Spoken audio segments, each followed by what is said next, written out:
Ok. Então, eu sou a Camila, estou casada há 14 anos com o Daniel, pastor Daniel Zemuner. Nós temos o Daniel, nosso filho, que não é júnior, também não é filho, ele é um outro Daniel. Ele tem 12 anos, vai fazer 13 esse ano. Temos a Beatriz, que tem 9 anos de idade. Nossa família. Nós temos o Barnabé também, um cachorrinho. E Bernadette, tem mais um, eu não estava sabendo. O Barnabé é o nosso cachorro, é o nosso companheiro, entendeu? Uhum. Eu também E você tem um companheiro também? tenho.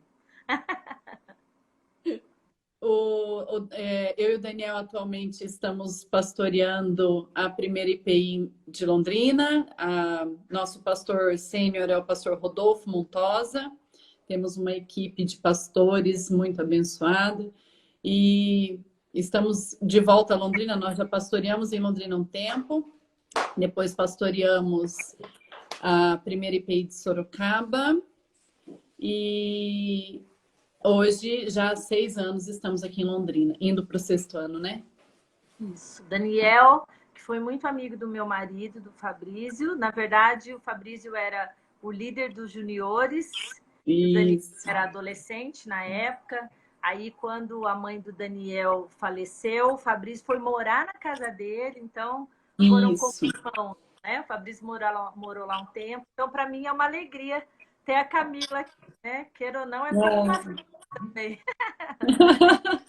Uma Eu honra.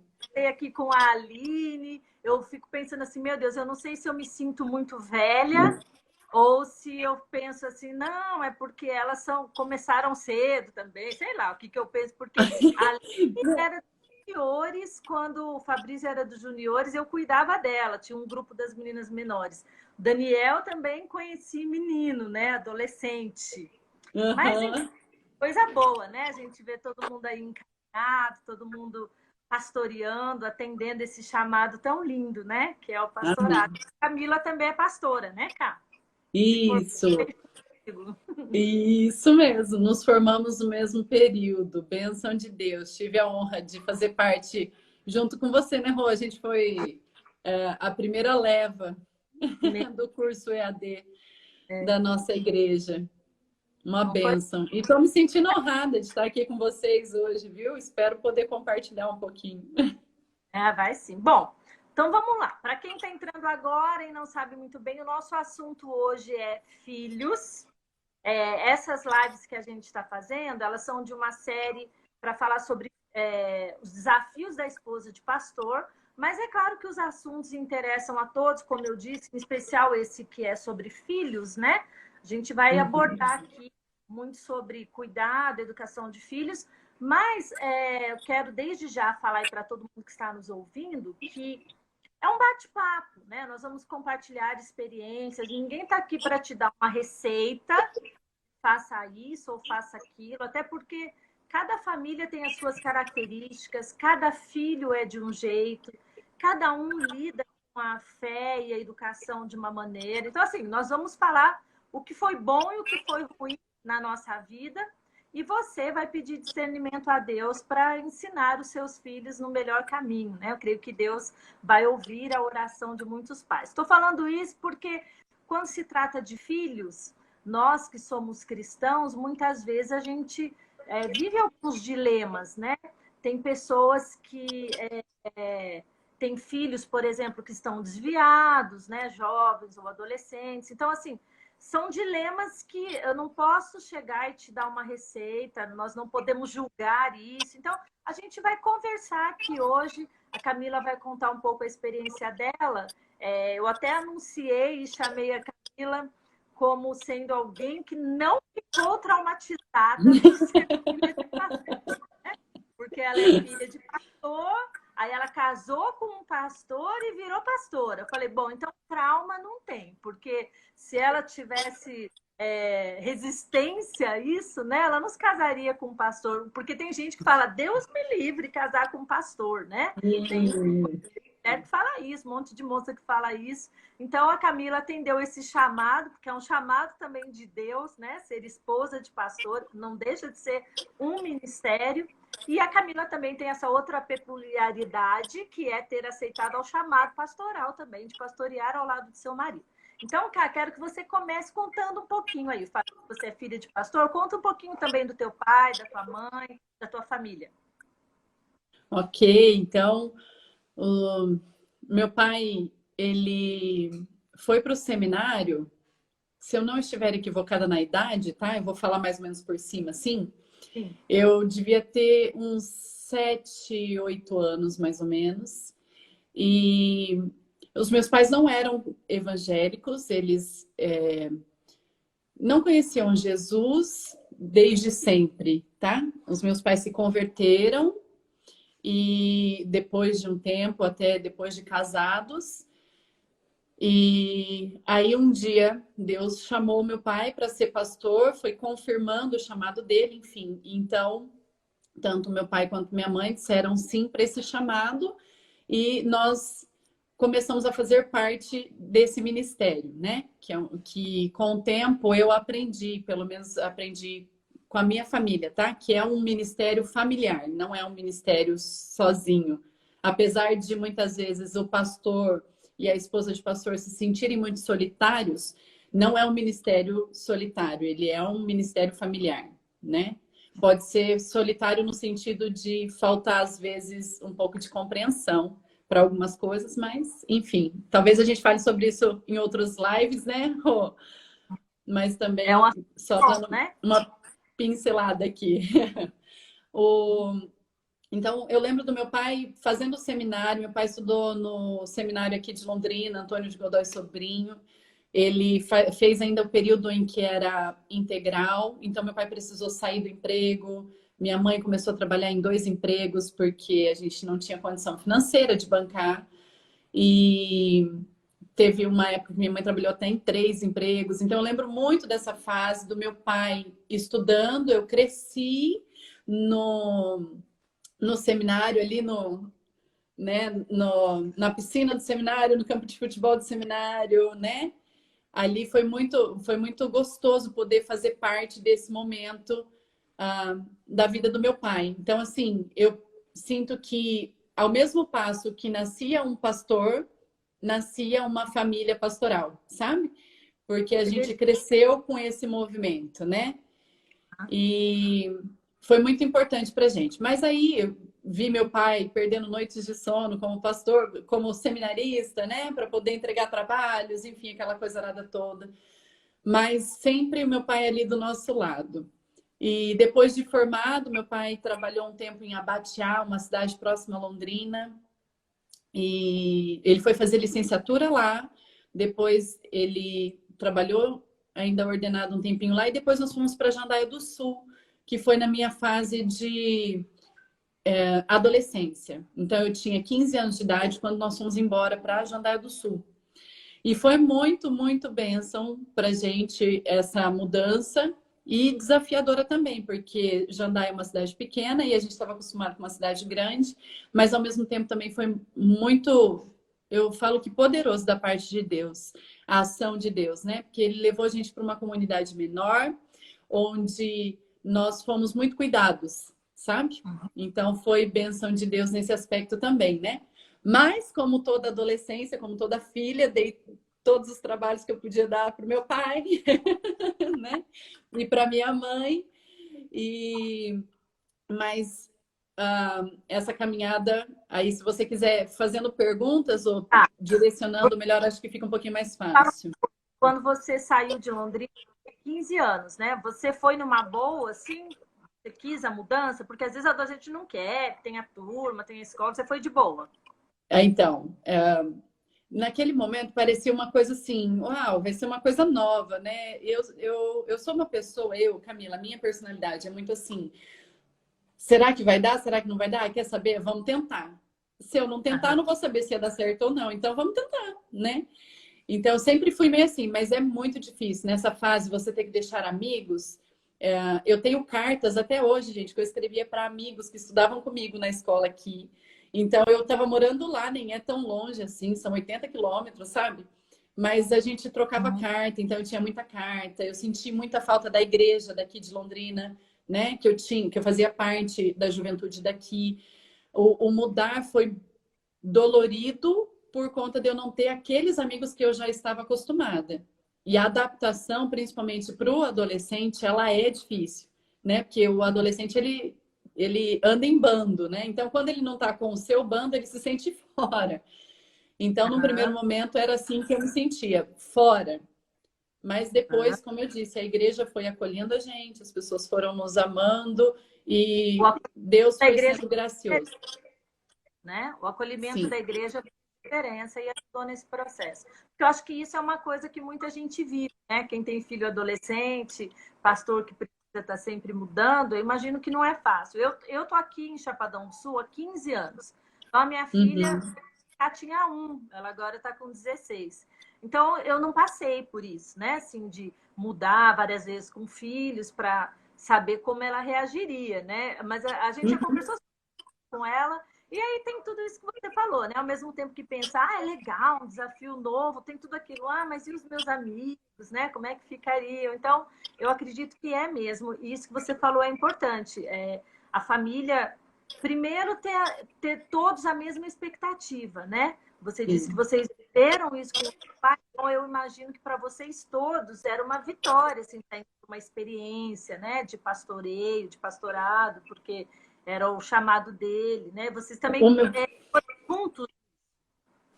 o meu pai, Rô, é muito legal falar sobre isso. Tanto meu pai quanto minha mãe sempre foram muito abertos ao diálogo. Então, Uhum. assim, qualquer decisão, mesmo que fosse ministerial, o meu pai sempre sentou e conversou muito com a gente sobre como seria, quais os desafios poderiam acontecer.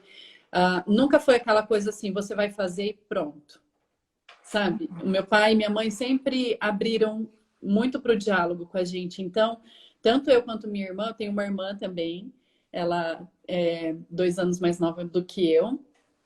Mas tanto para mim quanto para ela, isso foi muito verdadeiro na nossa casa, o diálogo, sabe? Da gente Uhum. poder conversar e falar de fato, né? Se estava indo bem, se não estava. Então, assim, quando meu pai decidiu mudar, foi difícil? Foi, mas foi menos difícil porque a gente tinha conversado algumas vezes, sabe? Então, assim, isso tudo faz você se sentir parte daquilo que está acontecendo. Sim.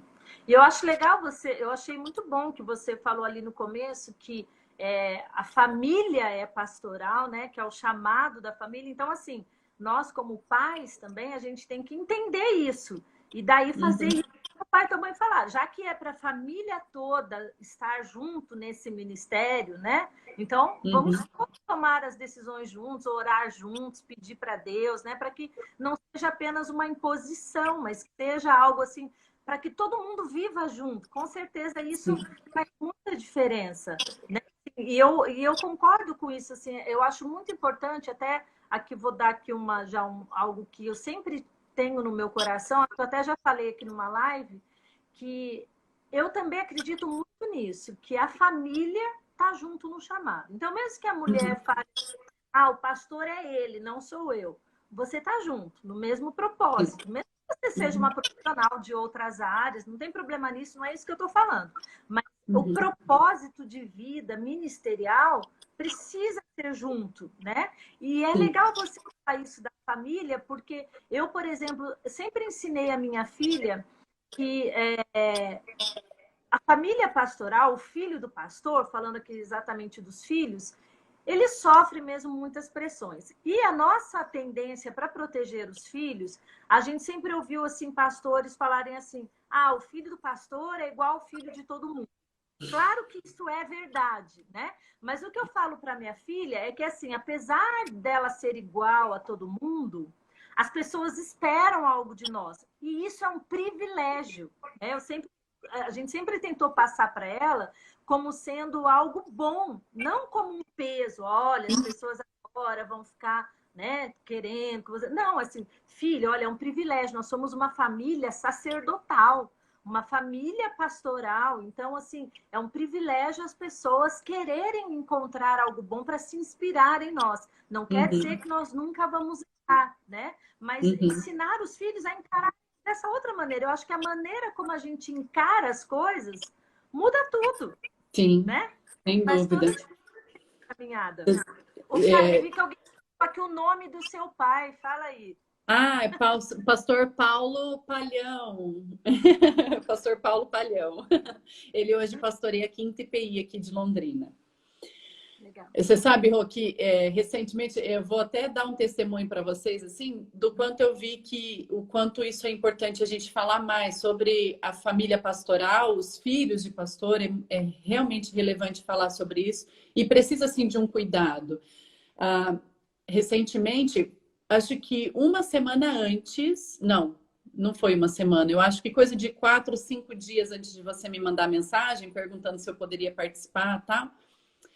O meu filho, Danielzinho, ele falou, Danielzinho que tá maior que eu já, né? Ele falou assim, que ele estava bastante incomodado, porque as pessoas olham para ele e cobram dele que ele seja uma coisa que ele acha que ele não vai conseguir ser. Que eles esperam a perfeição dele e ele não vai conseguir. Eu estou falando de um menino de 12 anos, né? E aí ele começou a abrir o coração. Porque todo mundo fala que eu tenho que ser assim, que eu tenho que saber tudo de Bíblia, que eu preciso saber orar direito, que eu preciso saber falar de cor um versículo bíblico, que eu preciso isso, que eu preciso aquilo. E aí a gente foi conversando e eu deixei ele falar bastante. E aqui em casa, como eu aprendi isso em casa, então aqui em casa o diálogo é muito aberto, né? Ele foi falando lá pelas tantas, daí eu falei assim, filho, a mamãe entende perfeitamente tudo que você está dizendo, porque, de certa forma, na cabeça dele, não sei se ele ainda tinha tido consciência de que, além de esposa de pastor, eu também sou filha de pastor, né? Apesar dele saber, na prática, ele não experimentou isso, porque é a mãe, né? Então é diferente. E aí eu falei para ele assim, filho, as pessoas vão fazer isso mesmo. E elas estão erradas, não tá certo. Aí eu falei para ele assim, mas deixa eu te falar, quando alguém falar para você assim, você tem que ser isso porque você é filho de pastor, você fala assim, não, eu preciso saber a Bíblia, não é porque eu sou filho de pastor, eu preciso saber a Bíblia porque eu sou filho de Deus. E todo filho de Deus que se preze conhece a palavra de Deus. Então eu vou saber orar porque eu tenho intimidade com o meu pai, porque a minha conversa com o meu pai, com a minha mãe, é uma conversa aberta, é um diálogo gostoso. Então a minha oração é um diálogo gostoso com Deus. Por isso que eu sei orar. Não porque eu sou filho de pastor. Então, assim, eu não sei quantas famílias tiveram essa oportunidade, sabe? De falar, olha, se estão te cobrando porque você é filho de pastor, tira esse peso do seu coração, porque você não tem que ser isso porque você é filho de pastor. Você tem que ser isso porque você é filho de Deus. Se alguém tem que cobrar alguma coisa da gente, não é nem as pessoas que estão à nossa volta, mas sim o nosso Deus, aquele com quem nós temos intimidade e que tem nos ensinado todos os dias, né? Os nossos pais nos guiam. Meu pai e minha mãe, eu lembro muito do meu pai falando assim, né? Que quando a gente sentava para conversar, aí ele falava assim: um dia, quando eu for para o céu, não adianta vocês quererem pegar no meu pé porque eu sou pastor e ir para o céu comigo. Você vai ter a sua experiência com Deus e você vai para o céu por causa da sua experiência com Deus, não porque eu fui pastor. Então isso ficou muito guardado no meu coração. Não é porque eu sou filho de pastor que eu tenho que fazer, não, é porque eu sou filha de Deus. Porque eu tenho o reino em mim, porque eu tenho o Espírito Santo em mim. Ô, Ká, e até você falando isso, lembrei naquela troca de ideias que a gente teve antes, né?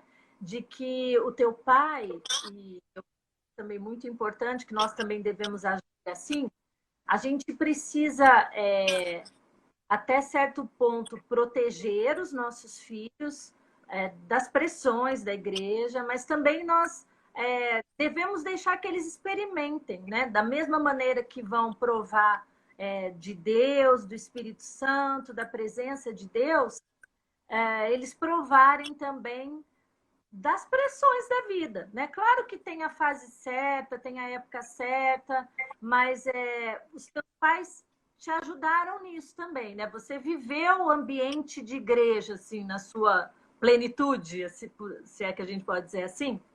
Não sei se Sim, você está me ouvindo, acho que está travando um pouquinho aqui o seu. eu tô Não ouvindo sei se é só a bem. imagem. Tá, então pode ir falando. É a imagem que está um pouquinho distorcida, mas pode falar. Uhum. Ai, gente, eu mudei para um lugar que é quase no sítio, daí a internet aqui tá meio, meio ruim, tá? Desculpa aí.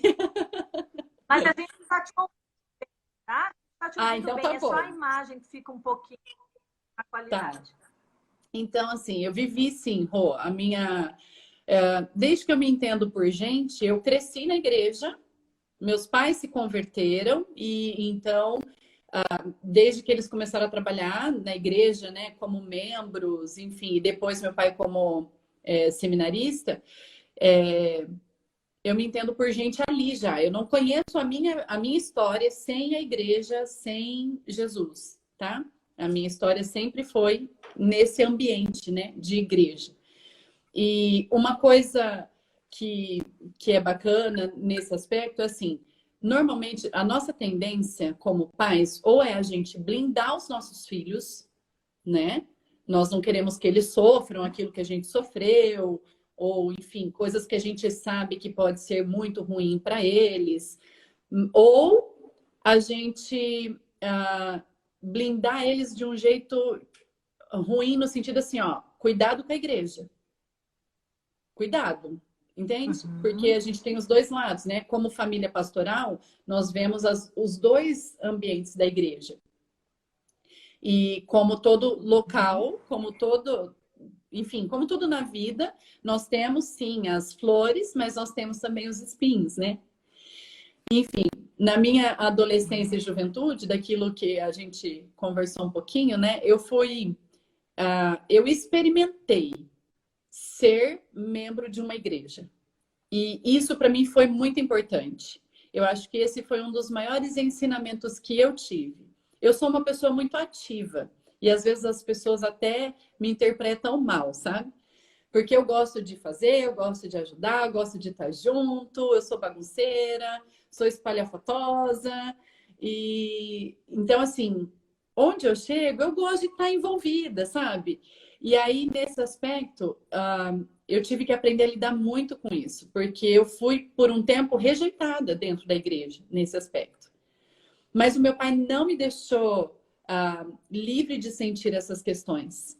Pelo contrário, ele conversava comigo e ele me ajudava a entender que isso acontecia também ali dentro da igreja, porque a igreja é feita de pessoas e as pessoas estão ali para aprenderem, para crescerem. Assim como eu estava ali para aprender, as pessoas também estavam ali para aprender, né? Esse foi um caminho muito legal. Mas tem uma situação bastante interessante que aconteceu, que foi, eu fui modelo durante a minha adolescência e juventude, né? Eu casei e ainda continuei trabalhando com isso, dei aula de passarela até 9 meses de gestação do Danielzinho, para depois eu começar a parar na Ah, que... bolsa. E só que na minha adolescência, então eu trabalhava mais, né, de uma forma mais intensa para isso. Morei em São Paulo, enfim. Aí um dia apareceu um trabalho, eu fui fazer um determinado trabalho e era um desfile e uma pessoa assistiu o desfile e não gostou da forma como eu tinha feito o desfile e levou para o conselho da igreja. Uhum. E aí o conselho da igreja se reuniu, chamou meu pai para conversar e falaram para o meu pai que ele precisava me disciplinar, que o conselho ia ter que me disciplinar porque o que eu tinha feito era errado e uma determinada pessoa tinha ficado ofendida com o meu trabalho. Aí, naquele momento, Uhum. o meu pai falou assim: ok, irmãos, vocês entendem que ela tem que ser disciplinada? Então, ela vai ser disciplinada, porque assim como ela é membro dessa igreja, outros membros também podem vir a fazer alguma coisa do tipo, e nós vamos agir com a mesma situação, certo? Porque ela é membro da igreja, não é porque ela é filha do pastor. Aí o conselho, não, é Uhum. isso mesmo, pastor, é porque ela é membro da igreja. E eu fui disciplinada. Eu cantava no louvor, eu não pude cantar. Eu cuidava das crianças, eu não podia cuidar mais das crianças. Eu tive que ir para o banco e esperar aquele período da disciplina que veio para mim. Naquele período, isso me ensinou demais, porque e foi proveitoso para mim. Como? Você perguntou alguma coisa, Rô? Recebeu bem essa disciplina, assim, no seu coração, como é que ficou? Não, lógico que não. Como qualquer outra pessoa no mundo, não receberia bem uma disciplina, né? A gente não gosta de ser disciplinado, não é verdade? Eu não recebi bem no primeiro momento, eu chorei, fiquei chateada, achei que tudo era um complô contra a minha pessoa, enfim, né?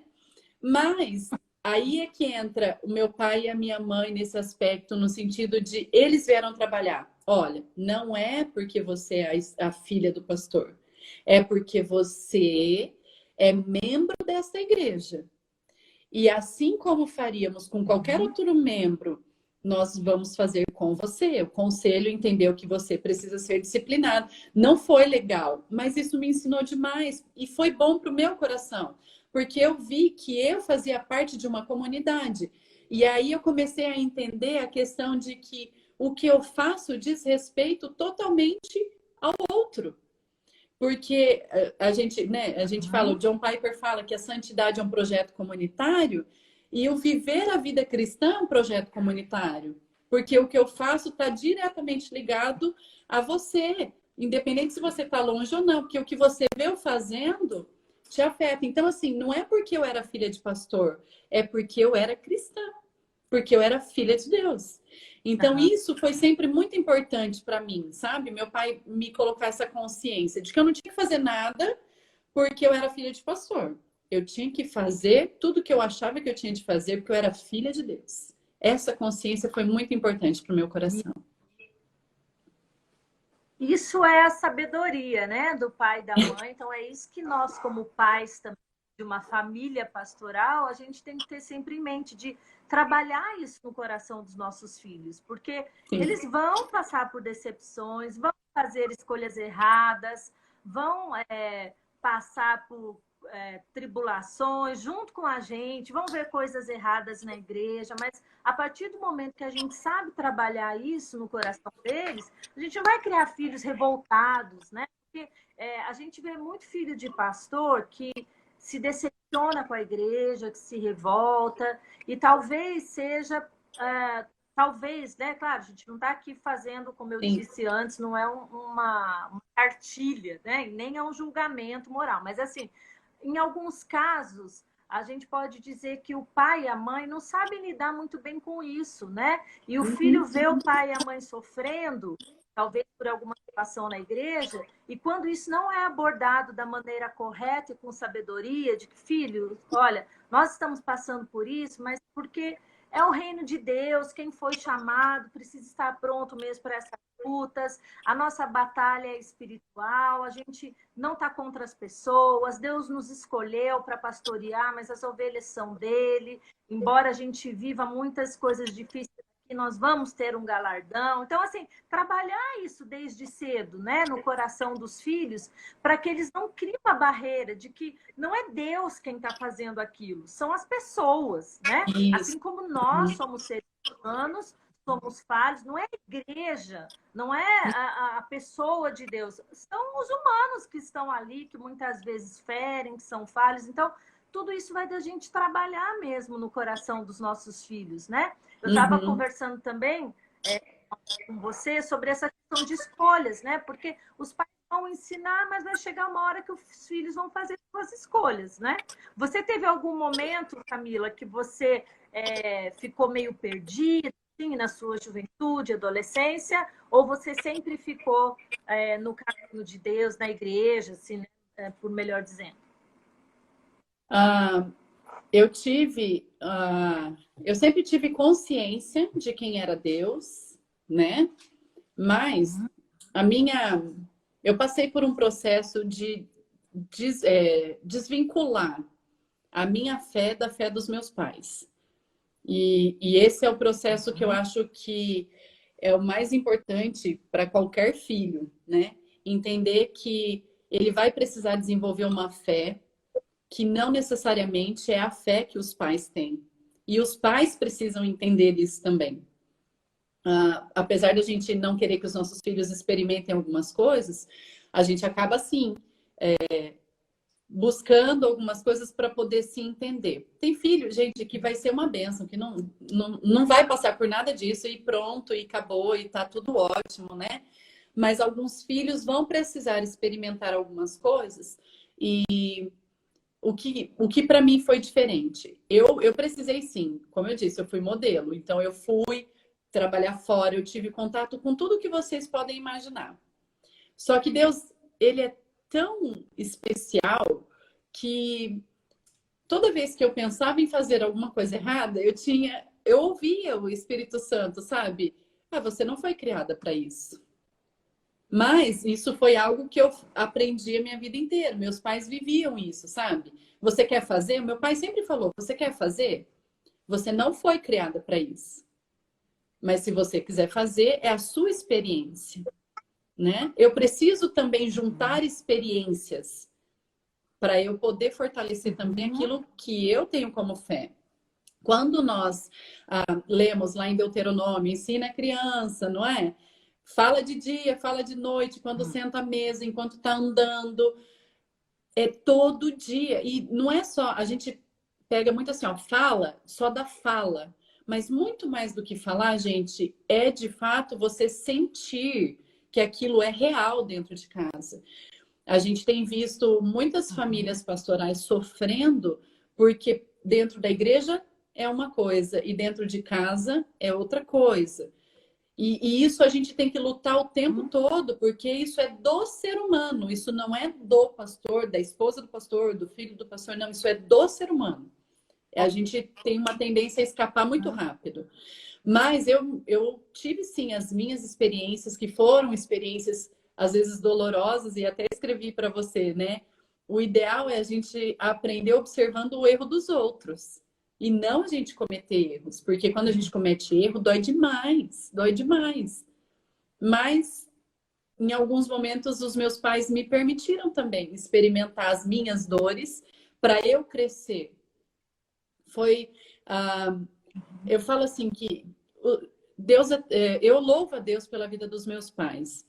Mas eu até dou uma experiência que é bem interessante, gente, porque eu casei, o Daniel tinha se formado pastor. E para vocês entenderem a sabedoria dos meus pais, de como os meus pais me trataram a vida inteira, tá? Meu pai e minha mãe. Eles, um determinado dia, a gente tinha casado, fazia acho que uns 3, 4 meses, 6 no máximo, nem isso. Aí a gente teve uma briga horrorosa. Primeiro ano de casamento, e aí a gente pensa assim, meu Deus, mas nós estamos à frente de uma igreja, como que vai ser isso? A gente não pode viver desse jeito, aquele desespero. Chegou o ponto de eu sair de casa. E eu era uma menina, gente, eu tinha 21 anos. Eu casei muito cedo. E aí eu saí andando pela rua, não, casei com 20, eu tinha 20 anos. E aí eu saí andando, tava chovendo, o Daniel veio atrás, ele falou: volta para casa, aquele barraco, pensa, barraco instalado. Aí eu falei para ele assim: eu não vou voltar para casa, e não sei o que, nananã. Daí ele falou assim: não, volta para casa que eu vou ligar pro seu pai. Eu falei: então tá bom. E eu entrei dentro de casa, me tranquei no quarto. E o Daniel, gente, ele catou o telefone, ligou pro meu pai e falou assim: Paulo, ó, é o seguinte, eu e a Camila brigamos, a coisa ficou feia aqui, e a Camila quer ir embora, eu acho que é melhor você vir buscar ela. O meu pai, o Daniel me devolveu pro meu pai, né? No sentido assim, ó, leva ela embora, não quero mais. Veio com defeito. Aí o meu pai falou para ele, ouviu tudo que ele tinha para falar, né? Foi ouvindo, tal. Aí meu pai falou assim, então tá bom. Meu pai morava em Jandaia. Aí eu acho que ele deve ter conversado com a minha mãe nesse dia. Minha mãe, se eu não me engano, ela não estava de plantão. Minha mãe trabalhava no hospital. Aí ele falou assim, então aguenta aí, daqui 1 hora eu tô aí, porque era o tempo, né, dele sair de Jandaia e chegar em Londrina. Bom, resumindo, Sim. eu sei que o meu pai nunca chegou. Meu pai nunca foi me buscar. E não ligou também para saber se estava tudo bem. E nesse aspecto... Sabedoria sempre, não é agora que você quer ter, né? Não é? Então, assim, esse é o meu pai e minha mãe, sabe? O tempo todo mostrando, deixando a gente experimentar, tanto eu quanto minha irmã, as experiências que a gente tinha de viver, para a gente aprender também. Só que o tempo todo eles estavam ali. Eu tinha convicção de que se eu realmente precisasse voltar para o meu pai a qualquer momento, ou para minha mãe a qualquer momento, eu poderia voltar. Que eles não iam estar me olhando por causa da igreja. Eles estavam me olhando porque eu era a filha deles, e ponto final. Porque eles tinham, sim, uma convicção daquilo que Deus deu para eles como responsabilidade, que era me criar. E é interessante, Cá, que você falou aí dessa questão de experiências, né?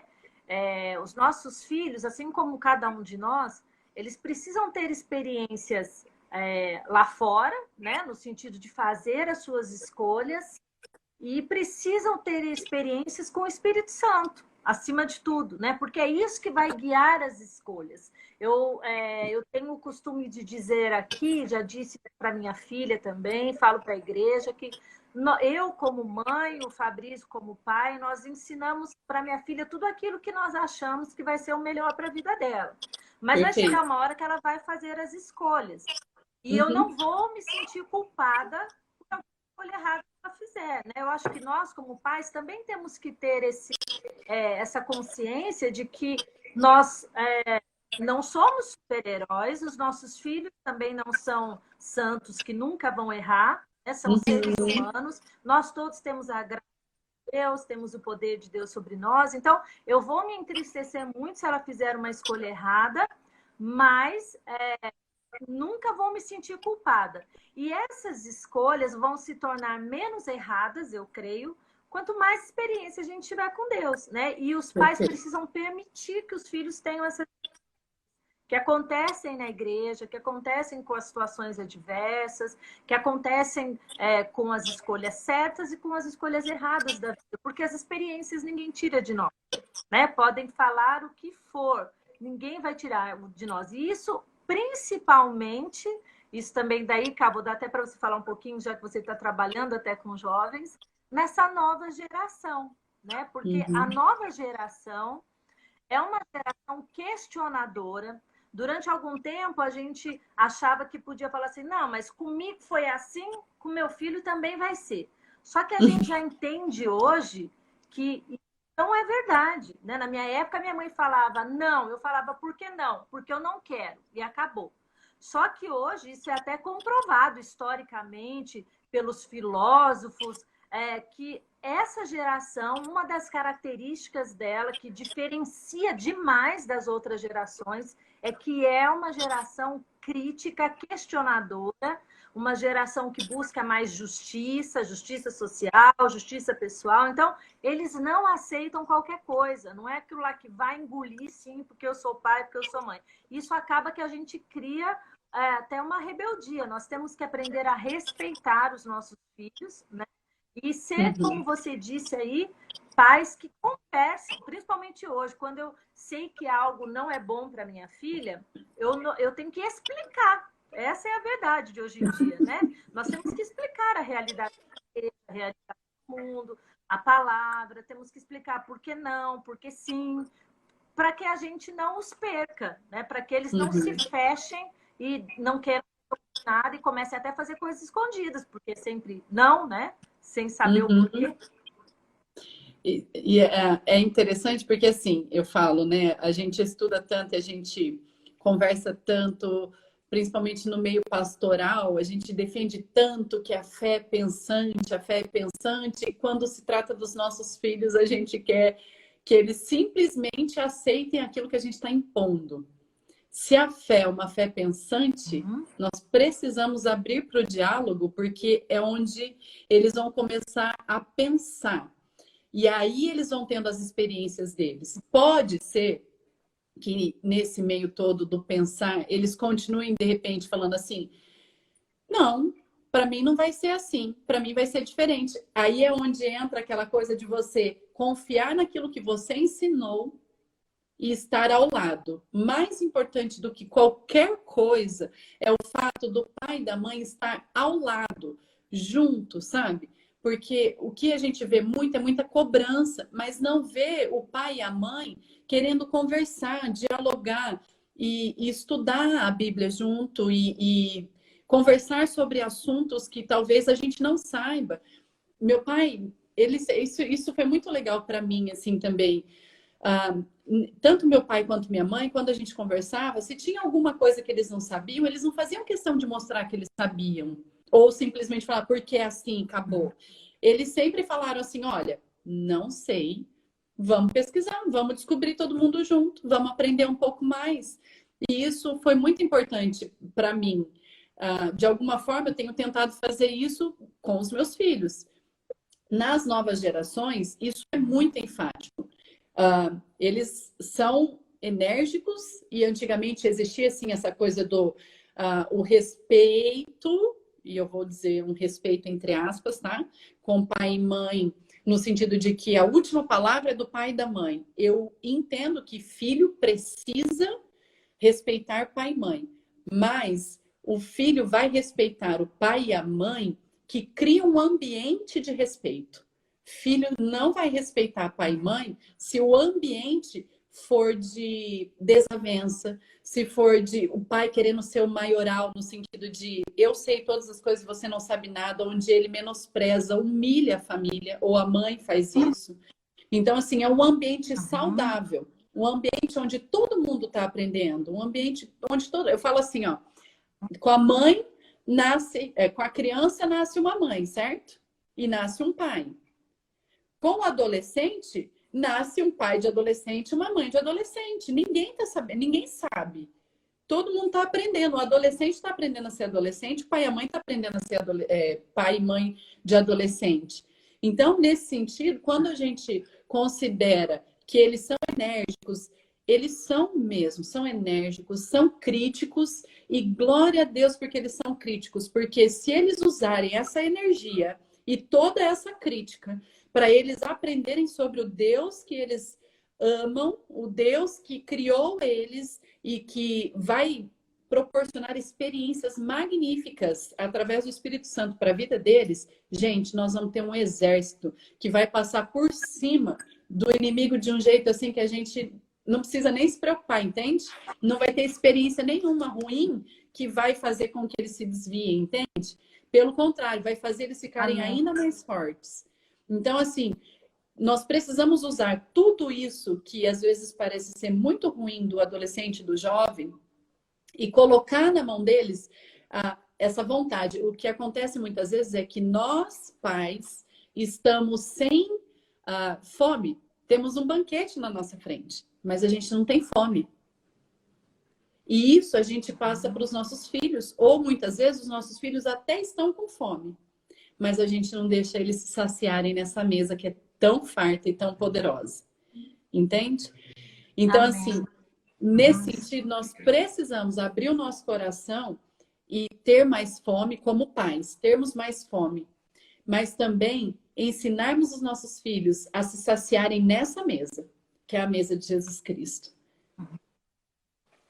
Amém. E o melhor ensino sempre é pelo relacionamento, né? Yes. Pelo exemplo, pelo relacionamento, o diálogo, a vida.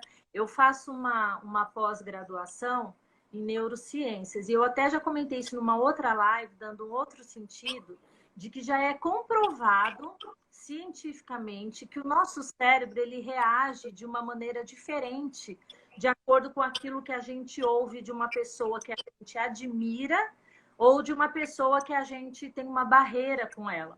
O cérebro, quando você admira, gosta da pessoa, tudo que aquela pessoa falar vai para uma área do cérebro que é a área da aceitação.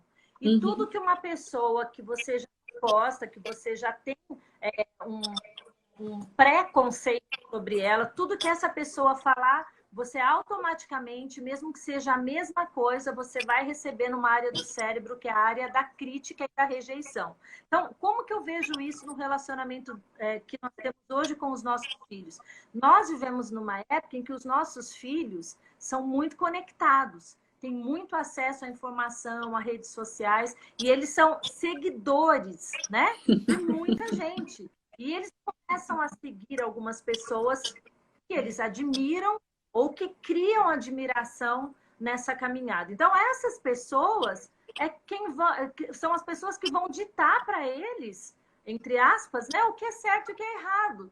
E isso nós só conseguimos mudar ou ensiná-los a fazer a melhor escolha se eles também nos admirarem, se eles forem nossos seguidores, né? Não sempre nas redes sociais, mas aqui os seguidores mesmo de verdade, né? Nos seguindo como pais, nos admirando, tendo um relacionamento, sabendo quem nós somos, que mesmo falhos nós os amamos e nós queremos o melhor para eles. Então, nós temos que cativar também os nossos filhos, assim como os YouTubers da vida aí, né?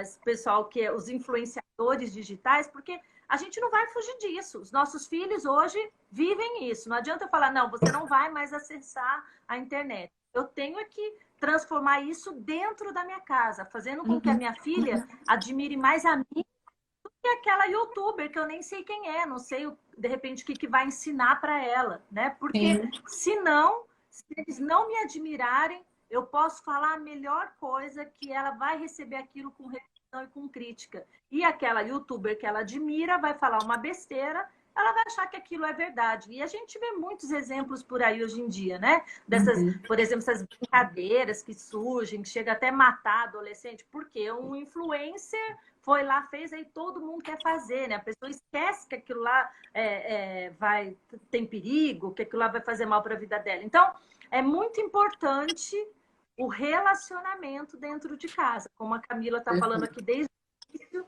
que os pais dela sempre trataram com muito diálogo, com muita lealdade, com muita sinceridade, né? Sendo verdadeiros, mostrando quem nós somos, nós não somos e dando oportunidade para os nossos filhos de se relacionarem conosco e também, e principalmente, né, com o Espírito Santo, porque isso realmente vai fazer diferença na vida deles. Sem dúvida, sem dúvida. O pessoal está perguntando se a live vai ficar salva. Depois a Rosana tem postado no canal dela, tá? Para vocês verem. YouTube também, a IPI do Brasil, mas isso. Aí é alguns dias depois. Rô, eu quero também falar para vocês assim, ó, apesar de eu estar eu estou falando da minha experiência como filha, tá? E eu sei de muitos filhos de pastores que sofrem bastante. Eu sofri bastante também, tive pessoas do meu lado que me acolheram e que me ensinaram. Eu acho que o grande negócio é justamente essa questão do relacionamento. Essa é a maior chave que nós temos, né? Então, o relacionamento vai ser fundamental desde sempre, porque se Deus é um Deus relacional, nós somos filhos relacionais, certo? Então, relacionamento, diálogo é a chave. Mas eu quero também eu não quero passar uma ideia de que eu tenho a família perfeita e de que, entende? Eu tenho um pré-adolescente e uma criança entrando na fase da pré-adolescência. E nós temos os nossos desafios. Eu e o Daniel, a gente trabalha com a juventude da igreja e nós temos desafios. Mas, assim, é poderoso ver o quanto os nossos filhos podem nos ensinar a como criá-los. Se a gente observar a atitude deles, eles estão o tempo todo dando dica para a gente. O jovem faz isso, o adolescente, o pré-adolescente, mesmo a criança dá dica para a gente de como a gente tem que criá-los, sabe? E eu falo assim, uma coisa que não funciona, eu acho que não funciona, é a gente ficar recitando a Bíblia de cor sem viver a Bíblia. Quando a gente fica só falando da Bíblia, da Bíblia, da Bíblia, e a gente não está agindo por meio da Bíblia, pela transformação da Bíblia, né? Daquilo que aquelas palavras, por meio do Espírito Santo, têm transformado no nosso coração. Então, daí não dá certo de jeito nenhum, porque daí fica só vitrine. Né? Que nós falamos que são tão bem informados, tão atentos, tão conectados, isso. Eles percebem. Se você só totalmente fala nada disso. E é isso que vai trazer decepção e frustração. Uhum. E eu acho que é essa troca de experiência, troca de que vocês têm feito, né? Que a IPI do Brasil tem se preocupado tanto com relação às famílias pastorais e às esposas de pastor. Agora falando especificamente para a esposa, né? Olha, as pessoas esperam muitas vezes da esposa de pastor que a família seja perfeita, né? É uma benção. Os filhos têm que ser uma benção. Todo mundo tem que estar rindo o tempo todo. Mas, ó, tem um segredo. A esposa do pastor tem que casar bem. Esse é o segredo. O pastor também. E nesse sentido de...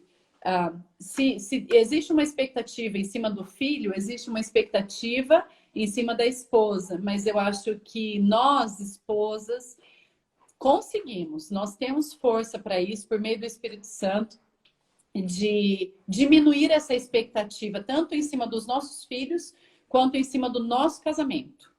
Tá? Sim. Eu até falei, quando começou as lives, eu falei para o pessoal, olha, a live é focada nas esposas de pastor, mas mesmo você que é só uma ovelha, é bom você ouvir para você conhecer a nossa realidade, né? Isso mesmo. Como qualquer outra família, como todo mundo. Mas sejam casados assim, gente, com uma pessoa que aparece no meio da sua live, entende? Que gosta de fazer graça. A Rosane tem um lá também que ama fazer gracinha, né, Rô? Tenho. Não é à toa que foram irmãos. Exato. Tem acho que 4 minutos para a live. Eu queria que a gente usasse esses últimos minutinhos para falar de algo também que eu creio que é fundamental, né? Já que a gente deu aqui alguns princípios, né? Para que cada família aí veja a melhor maneira. A intercessão, a oração pelos nossos filhos é o que não pode faltar, né? Eu sei que a minha mãe e meu pai, mesmo não sendo pastores, mas sempre foram também um homem e uma mulher de Deus. Tudo que eu sou hoje, eu sou por causa da oração deles, né? Que eu também, lógico, eu nasci na igreja, fui criada na igreja, desde cedo tive um chamado assim para liderança, mas eu tive lá na adolescência os meus conflitos, as minhas voltinhas, né? Por lugares onde eu não deveria estar. Sei que o que me trouxe de volta sempre foram a oração dos meus pais. Então, a gente não pode desistir de orar pelos nossos filhos. A gente vê que às vezes os filhos vão por um caminho que os pais não esperavam, isso entristece, mas o amor precisa permanecer, né? O relacionamento também, porque é só assim que nós vamos trazer de volta, caso o filho tenha se desviado, não feche o seu coração para ele e orar, né? É a nossa maior arma, não é falar assim, a gente só pode orar, não, é a nossa arma, né? A fé, confiar na palavra de Deus. Diz que os nossos filhos não se desviarão se nós ensinarmos. Então, pode ser que algum tenha saído um pouquinho do aprisco, mas Deus vai puxar de volta, a nossa oração vai ser a corda para isso. Nós não criamos filhos para o inferno, né? Deus nos deu filhos abençoados. Nós, agora falando especial para os pastores e pastoras, né, esposas e maridos que estão aqui, nós somos uma família ministerial, uma família pastoral, sacerdotal. Isso traz muita responsabilidade, mas também traz muitas bênçãos de Deus para nós, né? Eu creio nisso. Honras do céu. Eu lembro da minha mãe falando desde sempre o seguinte, que ela falou assim, desde que eu conheci Jesus e que ele entrou na minha vida, eu entendi que eu tinha que orar e entregar as minhas filhas nas mãos dele, porque ele é o pai delas e ele sempre iria saber o melhor para elas, né? E eu vi isso a minha vida inteira. Minha mãe falava, eu orei, entreguei a vida de vocês, qual seria a profissão de vocês, com quem vocês iriam se casar, e eu orei, inclusive, abençoando os meus genros, né? Porque daí, no caso, minha mãe teve 2 meninas, meu pai e minha mãe, 2 meninas só. Então, assim, eu sempre ouvi minha mãe falando que ela orava, e minha mãe sempre foi mesmo uma mulher de oração. E uma coisa que eu tenho aprendido cada dia mais é que eu preciso, como mãe, falar menos, ouvir mais e orar cada vez mais. Porque Amém. Quando a gente fala demais para os nossos filhos, a gente pode estar distanciando eles da gente, porque o falar demais às vezes fica com palavras muito desconexas para os filhos. Mas o amar, o ouvir, né? Porque ouvir é uma atitude de amor. Então, o ouvir o filho mais e orar mais é a atitude da mãe. Amém. Cá, faltam 50 segundos. Já vou te agradecer, Caia, porque às vezes cai até um pouquinho antes. Passou muito rápido, foi muito bom. Só relembrando aqui, você que nos ouviu, a gente falou aqui 3 coisas chaves. Então, é relacionamento, viver a palavra, permitir que os nossos filhos tenham experiências e, claro, orar por eles, né? Acho que, em resumo, seria isso que todos nós, como pais, devemos fazer para manter os nossos filhos no caminho do Senhor. Muito obrigada. Obrigada. Toda a sua família também.